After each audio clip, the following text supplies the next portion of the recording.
Do të flasim për një temë shumë interesante. Ne kemi lançuar në fakt që në startin e këtij transmetimit për disa aspekte që lidhen me veterinarin, duke u dhënë edhe një këshillim për të parë se si funksionon veterinaria dhe interesi që individët që kryesisht kanë kafshë tregojnë ndaj kësaj fushë. Unë kam kënaqësinë të kem dy miq në këtë studio, kështu që ju që keni interes të veçantë me vëmendje të plot në këtë bisedë, është pikërisht mjekja veterinare Jerina Rugji. Mirë se erdhe Jerina.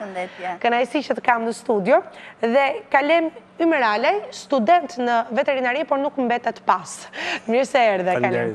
Kënaqësi që kam në studio në fakt për të folur për veterinarin, do ta shohim në shumë aspekte, edhe do të këshillojmë ata që janë duke na ndjekur, por edhe do të shohim pak si është të jesh, po e nis me ty, Kalem, si është të jesh student veterinarie. Se ka të konfirmuar Jerina, prandaj do të kaloj pak më vonë. Ndoshta çdo gjë është me cikle, kështu që nga student do të shkoj veterinar. Aktualisht unë jam student në vitin e fundit për mjekësi veterinare dhe ndoshta është viti ku e kupton më së miri. Je futur në linjë. Po, je futur në linjë dhe e kupton më së miri se çfarë do thotë të jesh student i mjekësisë veterinare.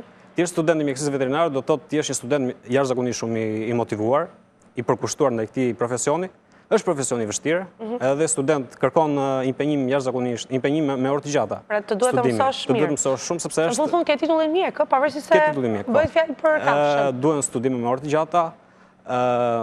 Ajo çfarë do të thoja unë është se fati ynë është se ne rrethohemi nga një staf pedagogjik jashtëzakonisht shumë të aftë, ku shumica kanë titullin profesor doktor. Dhe që në momentet para ne edukohemi me shprehjen e të madhit Louis Pasteur, i cili është një prej shkencëtarëve më të mëdhenj që ka njohur historia, shkencëtari i cili zbuloi vaksinën e tërbimit, një prej sëmundjeve jashtëzakonisht shumë të tmerrshme që ka marrë viktima në njerëz dhe në kafshë, i cili tekstualisht thotë, të jesh mjek human do të thotë të shërosh njerin, ndërsa të jesh mjek veteriner do të thotë të shërosh njerëzin, që do të thotë një koncept jashtëzakonisht më të gjerë se sa në konceptin njeri. Një fushë nuk ka të bëjë vetëm me kafshët, por nga kafshë automatikisht kalon edhe tek mirëqenia e shëndetit të individit. Të njerëzve. Kështu që në një farë mënyrë është një profesion jo shumë i lehtë, apo jo, i cili i ka sfidat e veta që në periudhën e studimit. Apo jo, Jerina, ti tashmë ke të konfirmuar, ke kaluar këtë fazë, je në fazën ku je përballur me profesionin, me rastet, me situatën në Shqipëri, ka vështirësitë e veta, besoj apo jo? Padyshim që ka. Për sa i përket kontributit të shkencës veterinare, ka qenë i jashtëzakonshëm në historinë e njerëzimit. Gjurmët e tij startojnë që në amfiteatrot e lashta, ku bazat e fiziologjisë apo anatomisë së kafshëve janë përdorur për të kuptuar botën humane, e për të vazhduar më tej me vaksinën e tërbimit, siç përmendi kolegu, me vaksinën e plasjes, me zbulimet në fushën e imunologjisë, transplantit e embrioneve. Zbulimet e kohës fundit. Po. Gjithashtu doja të theksoja faktin që për sa i përket rëndësisë së shkencës veterinare, mjafton të theksojmë që shumica e zbulimeve shkencore apo produkteve estetike që përdoren fillimisht në kafshë, dhe kush më mirë se veterinerët i njohin kafshët. Të jesh mjeke veterinare do thotë që ti duhet të përballesh me më tepër se një specie, pra duke pasur parasysh gamën. Ke mision të dyfisht, më duket mua. Ti operon te kafshët, por mendon për shëndetin e mirë që do transmetohet më pas tek njerëzit, apo jo? Po. Duhet të jesh gjithmonë i updateuar me informacionet e fundit të shkencës, të qenit femër përbën një sfidë më vete në këtë profesion kaq të bukur, por me shumë sfida. Kështu që në një farë mënyrë nuk është lehtë, edhe pasi përfundon cikli, le të themi, i studimit, fillon një fazë re, pikërisht kur ti e vën në zbatim edhe, kështu që edhe ty të ndaj një kohë shumë e shkurtër, apo jo? Shumë e shkurtër, sepse në shkurt ne realisht mbarojmë. Por që për të zgjatur mendimet e Jerinës, doja të thoja për të kuptuar çfarë rëndësie ka profesioni i mjekut veterinar, mjafton që ne të përmendim rastet akute, siç është dermatoza nodulare e gjellit, që ka shkaktuar jashtëzakonisht dëme të mëdha ekonomike. Edhe kemi parë edhe në media kohët e fundit, apo jo, për probleme të kësaj natyre. Çfarë është realisht, nëse mund t'i japim një shpjegim për të kuptuar? Mjekët kishin informacione më të plotë, kështu që mund të me shumë kënaqësi. Do ta dëgjonim sepse e shohim në lajme online vazhdimisht. Dim efektet që je, por nuk dim pse vjen dhe çfarë krijon rrugës. Atëherë, dermatoza nodulare e gjedhit është një sëmundje me origjin virale që transmetohet nëpërmjet insekteve gjakthyrëse. Është shumë i rëndësishëm fakti që ka një dëm shumë të madh ekonomik, sidomos në Shqipëri. Ne kemi dëgjuar kohët e fundit në media, në audiovizive apo në portale të ndryshme për dëmet ekonomike që ka shkaktuar. Gjithashtu një element i rëndësishëm për sa i përket rëndësisë shërbimit veterinar është aktualisht dhe influenca aviare apo i njohur ndryshe si gripi i shpendëve me rrezikun apo potencialin që mbar për shëndetin human. Duke qenë se është një zoonoz, pra është një sëmundje që transmetohet nga kafshët e njeriu. Për të kuptuar rëndësinë e zoonoza është një sëmundje që transmetohet nga kafshët e njeriu. Dhe 61% Dhe këtu kemi interes të madh të dim shumë, të kuptojmë. Dhe statistikisht apo me fakte, 61% e gjitha sëmundjeve që prekin njeriu janë me origjinë nga kafshët, pra janë zoonoza. 75% e sëmundjeve të reja emergjente, siç faqet rasti i Ebolos që ne kemi dëgjuar në media, rasti i HIV-it, origjinojnë nga kafshët. Apo mjafton që ne kemi dëgjuar për luftën biologjike. Lufta biologjike është lufta ose bioterrorizmi. Njohur ndryshe si bioterrorizmi, 80% e agjentëve të bioterrorizmit janë me origjinë nga kafshët, që do të thotë se janë transmetuesit kryesorë të njësër problemeve shëndetësore. Të infeksionit. Kur flasim për kafshët që mbajmë në kushtet e shtëpisë, do thotë kemi rreth nesh, apo le të themi dhe konsumimi i mishit të kafshëve të ndryshme të cilat preken nga këto sëmundje ngordhen dhe mishi ndoshta mund të përdoret. Rreziku është në dyja anët, por më e rëndësishme është tek kafshët të konsumi.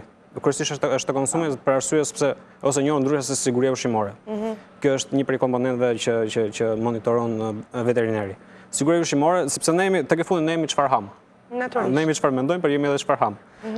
Duke parë tendencat e fundit kohës, siç janë ushqimet crudo, ushqimet e marinuara, fast foodet, mezat sociale, normalisht një prej detyrave të mjekut veterinar është që të kontrollojë, të inspektojë këto ushqime. Prandaj këtu qëndron dhe rëndësia e tij. Rëndësia kryesore. Rëndësia kryesore. Mjafton të përmendim disa sëmundje si brucelloza apo salmonelloza, kampylobakterioza apo edhe plasja që të gjithë shqiptarët e kanë dëgjuar se çfarë është plasja. Janë sëmundje të cilat janë disa prej tyre janë të pashurueshme. Mjafton të konsumosh diçka edhe prej saj ti të kesh probleme serioze. Dhe në fakt ndoshta për te linjës, por duke lidhur pak edhe me aktualitetin dhe me atë çka kem lexuar kohë të fundit, ku mishi i lopëve të prekura, nëse zgaboj, ishte dermatoza që e përmendët, i cili ishte çuar për të përpunuar në produkte sallami. Edhe në këtë rast, edhe kur përpunohet, është risku dhe dëmi se ishte një lloj alarmi për hapur në media të faktën kohët e fundit. Nuk rekomandohet therrja e kafshëve të cilat janë, pasi kafsha është evidentuar me shenja klinike të dermatozës, të cilat janë gunga, të cilat shfaqen në sipërfaqen e lëkurës. Nuk duhet përdorur për as edhe një lloj. Ky mish kalon normalisht në drejtoritë bujqësore të rajonale, kam përgjegjësi që i konfiskojnë këto kafshë. Edhe ka dy teknika, është teknika e djegës, por është edhe teknika e groposjes. Nuk rekomandohet therrja këtyre kafshëve për arsye sepse ne tham pak më lart deri në tha që shkaktari transmetuesi ishin insektet gjakpirëse, gjakthithëse. Në momentin që këto insekte bien në kontakt me këtë mish, normalisht ato do e shpërndajnë. Edhe normalisht gjelli i prekur do ishte, por fatmirësisht kjo sëmundje ka vaksinë. Dhe me informacionin tim, një pjesë e madhe e gjellit në Shqipëri është vaksinuar. Është e vaksinuar. Ka një ndërgjegjësim për sa i përket, meqenëse se prekët pikën e vaksinimit, ka një ndërgjegjësim, flasim për këto kafshë ne konsumojmë, por edhe për kafshët që kemi në kushtet e shtëpisë, me cilët kemi një afërsi shumë të madhe në momentin që bëhen bashkëfamiljarë tënët.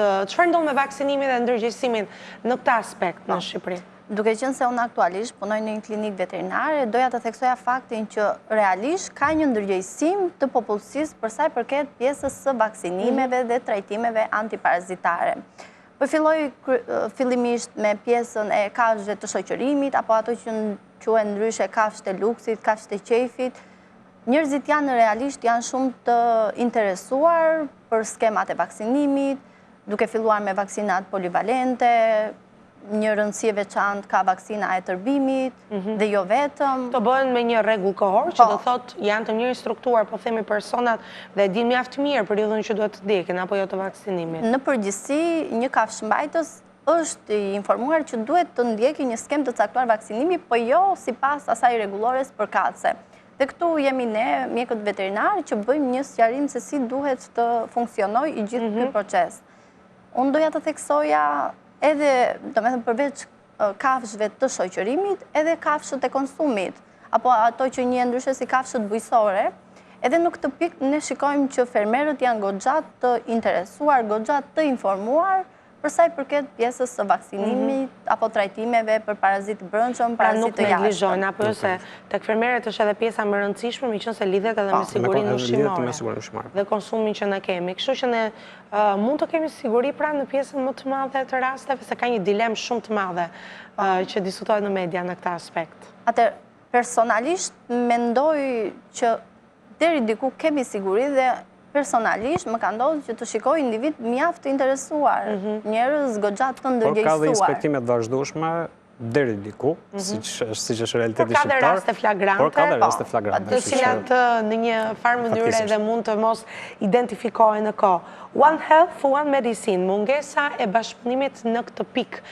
Të ndalim në një tjetër aspekt të rëndësishëm, çfarë është realisht kjo dhe çfarë tregon. Atëherë, One Health, One Medicine, ose e shqipëruar si një botë, një shëndet, është një iniciativë globale, në thelbin e së cilës qëndron një bashkëpunim midis mjekësisë humane, mjekësisë veterinare dhe shkencave mjedisore për të gjetur rrugë zgjidhje për problematikat aktuale, siç janë për shembull antibiotiko-rezistenca, një problematik gjithmonë në rritje, apo siguria ushqimore, siç e përmendi kolegu, faktin që sot po bëhet trend të ngrënit jashtë, apo mjafton të theksojmë që ne 1/3 e produkteve apo të vakteve ne e ham në mjedise jashtë shtëpie. Kështu që lind fast food. Po, lind nevoja për të gjetur rrugë zgjidhje për këto problematika. Është një iniciativë apo një strategji fillimisht e ideuar nga Virhovi dhe e zbatuar nga OIE, e njohur ndryshe si Organizata Ndërkombëtare e Shëndetit të Kafshëve. Mua më pëlqen shumë të theksoj një shprehje të Virhovit që midis mjekësisë humane dhe mjekësisë veterinare nuk ka pasur një vijë ndarëse, as nuk duhet të ketë. Mirë po, për sa i përket kësaj iniciative, në vendin tonë ne hasim shumë vështirësi. Vështirësi që vijnë për një sër arsyesh. Në radhë të parë, do thoja që është çështje mentaliteti. Është çështje mentaliteti sepse gjithmonë pozicioni mjekut veterinar është parë me një sy kritik dhe gjithmonë me nota inferioriteti. Gjithmonë është ideja që mjeku veterinar merret vetëm me, ose është gjithmonë në shërbim të kafshës. Ashtu siç e theksoi kolegu, ne përveç shëndetit të kafshëve, në fokus kemi dhe shëndetin publik. Përpos pjesës së mentalitetit, mendoj se është dhe çështje bashkëpunimi ndërmjet institucioneve. Të paktën në dijenin time, nuk di që të ketë një nismë për një bashkëpunim midis të tre dhe është i nevojshëm në këtë rast. Doja të ndryshoj sepse personalisht kam qenë iniciuese një takimi, ndoshta takim më shumë të ishte një tip konference, e cila në cilën u mblodhen studentë të Fakultetit Mjekësisë Veterinare, me këtë tematikë, pra për këto problem.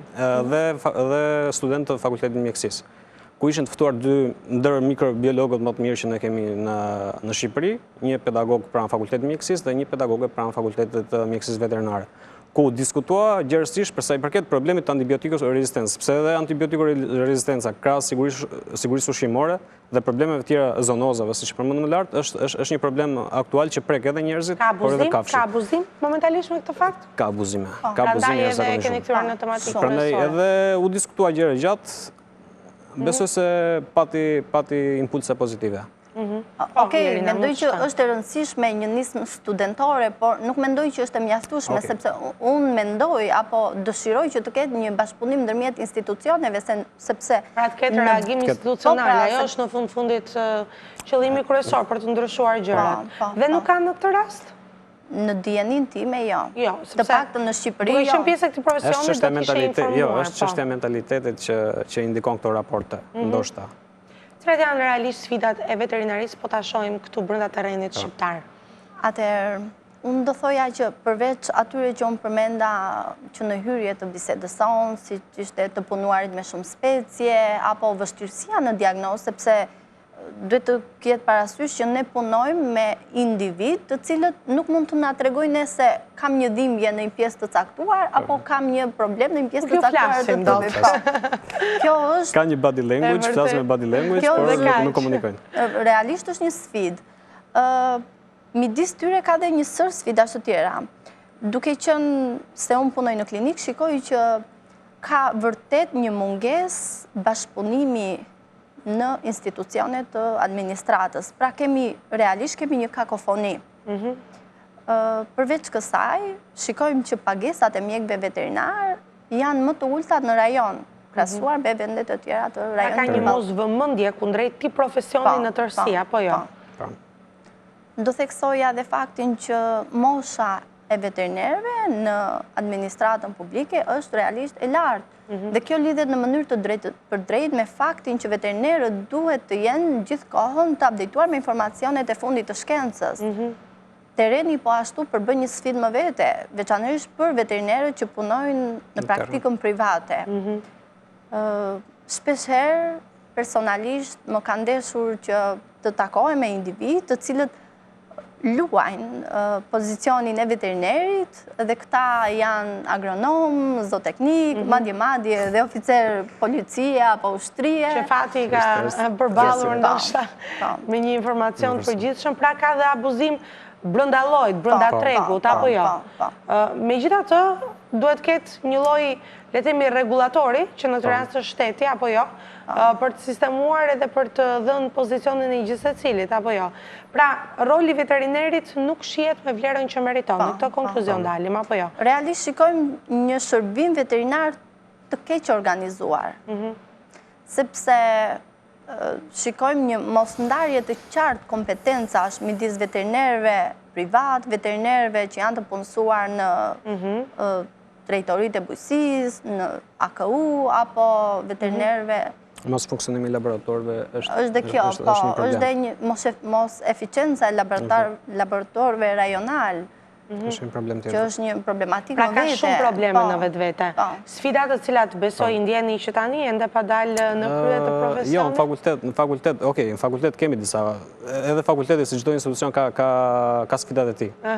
Ka sfidat e tij të cilat kryesisht lidhen me mungesën e disa praktika, normalisht sepse është fakulteti i madh dhe normalisht duhet të ketë sa më shumë specie, duhet të ketë sa më shumë praktika.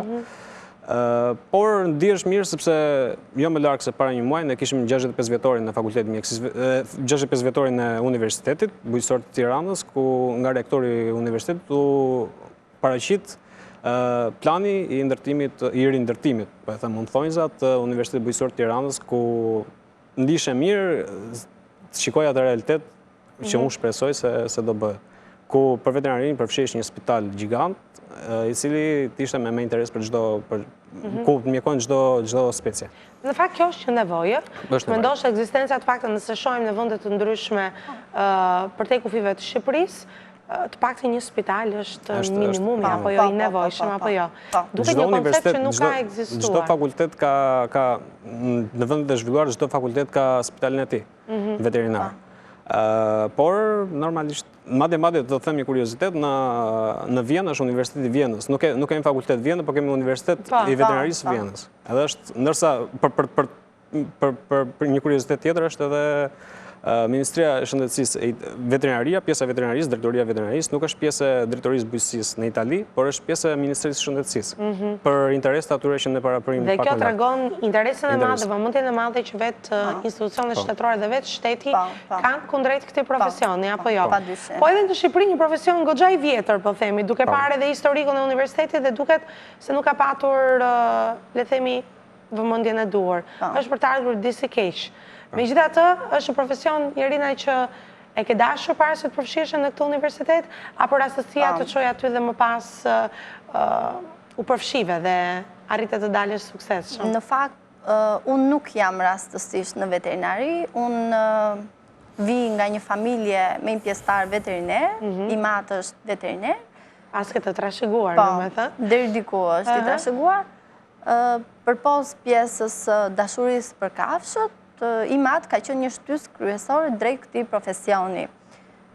Mua më pëlqen veterinaria, pavarësisht sfidave që ne hasim çdo ditë, pavarësisht përballjeve të përditshme, më pëlqen dhe mundohem të bëj maksimumin të jap atë forcën time përveç pjesës së profesionit dhe për të inkurajuar të rinj si Kalemi apo shumë studentë të tjerë, sepse ndoshta po bëhet shumë pak, por nëse ne do të jemi të organizuar, nëse ne do të jemi larg pamës, mendoj që mund të bëjmë akoma më tepër. Kështu që në një farë mënyre e ke kthyer në një lloj misioni, përveç atij misionit përditshëm me rastet që përballesh, është edhe një mision vetjak. Rasti yt ka lënë? Është pak ndryshe, sepse pasioni im ka qenë gazetaria, por që jam përpjekur që gazetarin ta bëj edhe gjatë 5 viteve fakultet. Duke u marrë me trajnime, me konferenca, me madje neve kemi një event në datë 14 ku qëllimi është titullohet të motivosh në fakultetin e mjekësisë veterinare, ku qëllimi është që të ftohen veterinerë të suksesshëm, si puna e Jerinës, dhe të ndajnë eksperjencat e tyre jetësore me qëllim motivimin e studentëve. Qëllimi i këtij është që duke parë edhe trendin, sepse realisht fakulteti i mjekësisë veterinare ka cilësi. Ka cilësi sidomos këto vitet e fundit, duke parë nivelin e studentëve, të cilët fatmirësisht janë shumë të mirë. Unë shikoj pozitivitet aty. Okej, ne thamë që ka sfida, unë përfshive. Edhe pse nuk ishte zgjedhja jote e ëndërruar, po themi ti më pas fillove ta dua si profesion, apo jo? Jo thjesht një cikël që duhet kryer. Jo thjesht një cikël, por që e shikoj vetëm këtu madje, ndoshta tani unë mund të ndroj dhe mund të imagjinoj, e shikoj vetëm nesër në një emision ku mund të drejtoj një emision i cili është për sigurinë ushqimore dhe për kafshët. Pra, je referuar nga ke kujdesi për mos e lënë edhe pasionin e vjetër, apo jo? Shkoj shpesh, kështu që i bëj dyja për ka shumë. Megjithatë, ndoshta edhe për të shërbyer, përveç se e pam veterinarinë në disa aspekte, edhe për dhënë këto këshillat praktike, për cilën kafshë shtëpiake është më lehtë të kujdesesh? Për ta parë në një aspekt më familjar tani. Atëherë, mendoj se kafsha më e lehtë për të kujdesur është macja. Macja ka disa cilësi, ndërmjet të cilave unë do përmendja pavarësinë, pra është një kafshë e pavarur, ndryshe nga qeni. Qeni është një kafshë sociale, nuk e duron abandonimin apo të lënit vetëm. Do vëmendje pra. Kërkon shumë vëmendje dhe impenjim, ndërsa macja e toleron shumë mirë këtë pjesë, sidomos... Macës i mjafton vetëm vetja. Sidomos për ata individ të cilët janë në një punë, janë goxha të angazhuar, mund të mbajnë një macë, shumë mirë mund ta lënë gjithë ditën vetëm, nuk është se ka ndonjë problem. Nuk të krijon atë ndjesinë e përgjegjësisë. Po, as vështirësinë në të mbajtur. Ndërkohë që qeni kërkon t'i japësh dhe dashuri. Po, shumë. Por ka diçka, qeni është një shprehje e cila thot për qenin se është vetëm specie e cila do më shumë të zotin, pronarin e vetë, se sa vetën e vetë. Edhe ka dashuri më demonstruar kjo dhe me fakte. Edhe kështu është, realisht kështu është veterinaria. Të gjithë, paktën siç më ka ndodhur mua. Në fillim është ai momenti që e urren, siç urrejnë pronarët, kryesisht shumica e atyre që mbajnë kafshë janë ata që në fillim e kanë urryer mbajtjen e kafshëve, por më pas në fillim i kanë mbajtur kafshët dhe pastaj tani nuk ndahen dot më nga kafshët apo nga qeni. E njëjta gjë ndodhet edhe me veterinarin. Në fillimet e para, mua personalisht, fillimet e para e urren, por pastaj të kthehet një dashuri shumë të madhe, nga e cila nuk e lë dot, nuk shputesh dot. Megjithatë ka shumë avantazhe për tek këtij kujdesit që ne duhet të tregojmë, vështirësive që ka sepse të kthehet në një pjesëtar familje dhe kërkon vëmendje maksimale që nga ushqimi, trajtimi që duhet të bësh, ka dhe avantazhet e veta. Një kafshë në shtëpi ndryshon totalisht atmosferën, apo jo? Edhe në aspektin psikologjik. Atëherë kjo njihet si human-animal bond, pra krijohet një lidhje, për pos lidhjes fizike, ka një lidhje shpirtërore ndërmjet kafshës dhe njeriut. Shkencërisht është provuar se individët me aftësitë të kufizuara apo individët autik, të moshuarit, është kafshët ka një rol të jashtëzakonshëm në shoqëri me këta individ. Gjithashtu njihet dhe ajo dog therapy, pra të mbajturit e një qeni për të përmirësuar humorin. Ne shikojmë shpesh individ që kur dalin, bëjnë ato shëtitjet, apo atë vrapin e mëngjesit, gjithmonë janë të shoqëruar me një qen. Shumë pak shikojmë raste të tilla me mace, pothuajse fare. Sepse macet, siç e theksova pak më sipër, janë më vetmitare. Ka natyrën gjumashe. Më vetmitare, do thoja, do ishte Megjithatë, vlen theksohet se edhe për fëmijët është një terapi shumë e mirë. E jashtëzakonshme. Flasim për fëmijët në përgjithësi, por specifikisht prezenca e një qeni në pjesë më të rasteve është shumë e mirë për gjallëruar edhe për fëmijët që ndoshta kanë probleme. Po, patjetër. Ne shikojmë fëmijë që janë më të qiltër, shikojmë fëmijë që janë më të përgjegjshëm, pra në momentin që merr një kafshë në shtëpi, fëmia është i vetëdijshëm që duhet të kujdeset që nga të ushqyerit, që nga larja, apo ajo që quhet grooming, pastrimi i ambientit, apo shumë procese të tjera. Pra, përpos pjesës së satisfaksionit, kjo i jep fëmijës dhe atë ndjesinë e të mësuar me përgjegjësi apo dashurisë pa kushte, pa kompromise. E qartë, po. Shumë e rekomandueshme është tek fëmijët autik, mbajtja e qenve, pasi për të njëjtat efekte që Jerina përmendi pak më parë. Megjithatë, ka dhe rriset e veta, ndaj është mirë të bëjmë edhe një lloj ndërgjegjësimi për kujdesin që duhet treguar në aspektin e vaksinimit, edhe kujdeset shëndetësor ndaj këtyre kafshëve, se sa të mirë janë, aq mund të jenë dhe të dëmshëm, apo jo? Përpos pjesës së satisfaksionit, ato mbartin në vetvete dhe atë rrezikun, dhe këtu kemi... Janë në kontakt me rrugën, me barin, ku marrin edhe një sër virusesh me vete. Përveç pjesës së sëmundjeve infektive, si që kemi për shembull leptospirozën, tërbimi, toksoplazmoza që është një sëmundje parazitare, e cila është fatale në femra që bën nëna për herë të parë, prandaj lind një domosdoshmëri për të zbatuar në mënyrë rigoroze vaksinimin, ato që quhen dhënien në mënyrë të rregullt të tabletave antiparazitare dhe trajtimin për parazitët e jashtëm, ato që një rëndom si riçnat, pleshtat. Që duhet patur një kujdes shumë i madh. Mos neglizhoni, sepse kur flasim për mirëqenien e kafshëve, automatikisht kemi folur për mirëqenien e qenieve njerëzore. Qoftë ata që kanë kafshë shtëpiake dhe që në një farë mënyre do t'i duhet kujdesen në kushtet e shtëpisë, por edhe fermerët që kanë në dorë, le themi, mirëqenien me anë të produktit që japin për organizmin tonë. Ju falenderoj shumë që ishit me mua sot, edhe shumë suksese në këtë punë jo të lehtë, por të bukur në fund, që t'jep edhe satisfaksion. Çdo gjë e vështirë është e bukur. Dhe sfidat janë interesante në jetë, se të mbajnë të ingranuar. Faleminderit Irina, faleminderit Kalem. Ne do të shkojmë në një moment muzikor, do të shijojmë një tjetër këngë në këto minuta dhe rikthehemi sërish në studio. Pas pak për të lançuar një insert shumë interesant ku do të flasi për një personazh të ri, shqiptar i suksesshëm për te kufive. E zbulojmë pas pak.